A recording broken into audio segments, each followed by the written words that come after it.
Assalamualaikum warahmatullahi wabarakatuh. Kita masuk ke bagian 2 tentang perbandingan gramatika bahasa Semit yang meliputi bahasa Ge'ez, bahasa Suryani, bahasa Ibrani, dan bahasa Arab, yaitu bagian plural. Bismillahirrahmanirrahim. Yang pertama yaitu bahasa Ge'ez.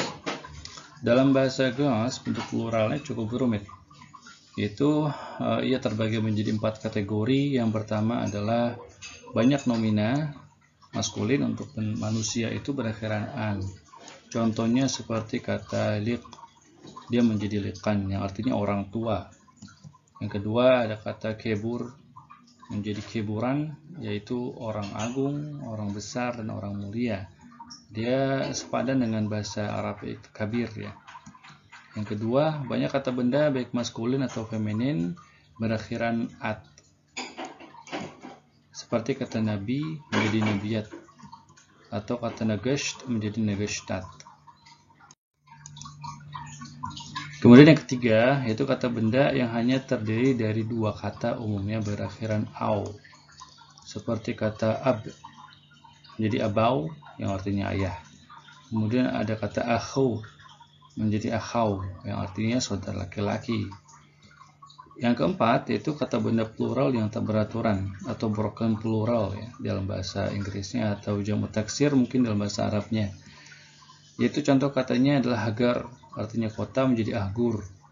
Kemudian Negush, raja, menjadi Negash. Maaf, yang awalnya ini Negush menjadi Negash yang artinya raja. Kemudian bet, rumah, menjadi abiyat. Kemudian beesi, laki-laki, menjadi sab. Dan yang berikutnya besit, yaitu perempuan, menjadi anast. Berikutnya bahasa Suryani. Bentuk plural dalam bahasa Suryani termasuk mudah apabila kita bandingkan dengan bahasa Semit lainnya. Yang pertama, untuk membuat nomina maskulin, yaitu dengan cara menambahkan kata atau tanda siame, yaitu 2 titik di atas huruf yang mengubah bunyi vokal A menjadi E. Ketika kita tambahkan siame, otomatis bunyinya berubah menjadi E dari A.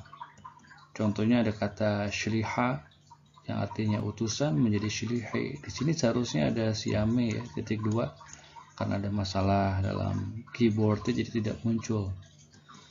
Kemudian malka menjadi malke. Kemudian gabra menjadi gabre. Nah, kalau sudah ada titik pada huruf resh, maka tinggal tambahkan 1 titik lagi, gabre yang artinya laki-laki. Kemudian ketava menjadi ketabe. Nah, untuk tanda siame ini letaknya sebenarnya bisa di mana aja, cuma umumnya berada di akhir atau kata sebelum alaf ya, umumnya seperti itu. Kedua, untuk membuat nomina feminin, yaitu dengan memberi tanda siame dan menambahkan vokal A sebelum huruf tau. Nah, perlu diketahui untuk nomina feminin ini dia tidak merubah bunyi A menjadi E, tapi tetap A.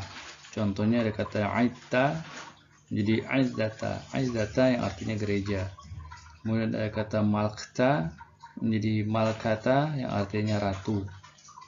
Tidak dibaca malkate, walaupun tetap di sini kita tulis ada siame. Kemudian yang ketiga egarta menjadi egarata. Yang keempat ganta menjadi ganata yang artinya kebun atau surga, mungkin sama dengan jannah dalam bahasa Arab. Dalam bahasa Suryani ada beberapa nomina, baik nomina maskulin atau feminin, yang memiliki bentuk plural yang tak beraturan atau irregular. Untuk maskulin, contohnya ada kata baita yang arti rumah menjadi bate. Jangan lupa tanda siamenya.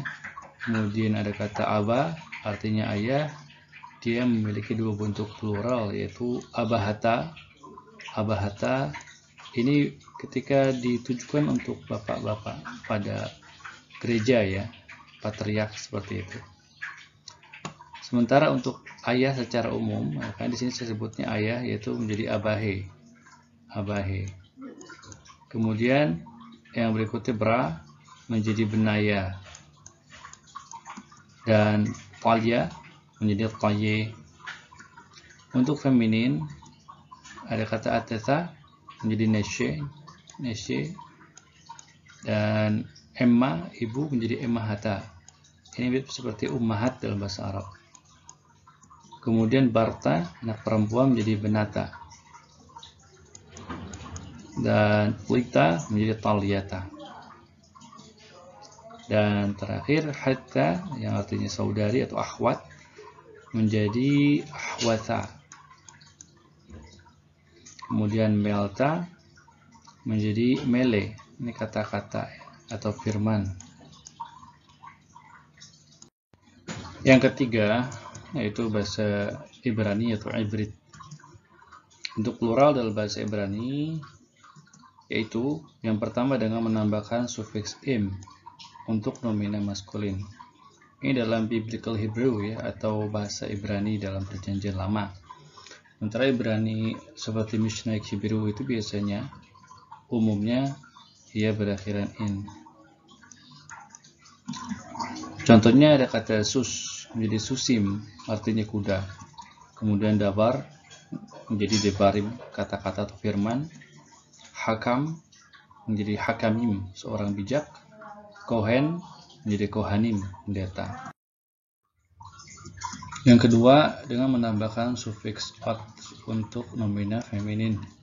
Contohnya malka menjadi malakat. Eres menjadi arasot. Leb menjadi libot. Sade menjadi sadot. Yang ketiga bentuk plural irregular dan mismatched atau campuran. Mismatch ini artinya singularnya maskulin, pluralnya feminin dan sebaliknya. Seperti kata shulhan menjadi shulhanot. Nah, shulhan ini maskulin menjadi shulhanot feminin.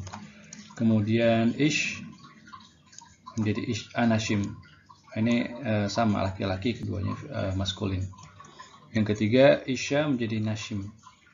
Ini bentuknya maskulin walaupun dia feminin sebenarnya. Kemudian air menjadi arim. Berikutnya bat, anak perempuan menjadi banot. Dan kise ini maskulin menjadi kisot, menjadi feminin.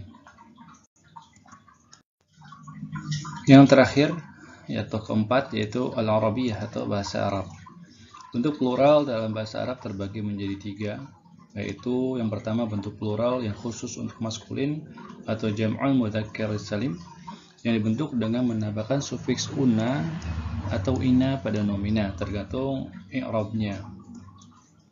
Contohnya muslim menjadi muslimun atau muslimuna, hakim menjadi hakimun atau hakimuna, mudarris menjadi mudarrisuna atau mudarrisina. Kemudian nabi menjadi nabiyuna. Yang kedua, bentuk plural yang khusus untuk feminin atau jam'ul muannatsis salim yang dibentuk dengan menambahkan sufiks atun atau atin tergantung pada i'rabnya. Contohnya muslimah atau muslimatun menjadi muslimatun atau muslimat ketika diwakafkan. Kemudian yang kedua, mumaridhah menjadi mumaridhat atau mumaridhatun. Kemudian yang ketiga, mudarrisah atau mudarrisatun menjadi mudarrisat. Kemudian yang terakhir, talibah menjadi talibatun atau talibat. Ketiga, bentuk plural yang tak beraturan atau jam'u taksir. Bentuk plural ini merupakan bentuk yang paling banyak dijumpai dalam bahasa Arab. Contohnya seperti baitun menjadi buyut, mar'atun menjadi nisa, kitabun menjadi kutub, nabi menjadi anbiya. Nah, untuk kata nabi ini dia bisa dijamakkan dalam jamak taksir dan jamak mudzakkar salim seperti nabiyun. Rajulun menjadi rijalun.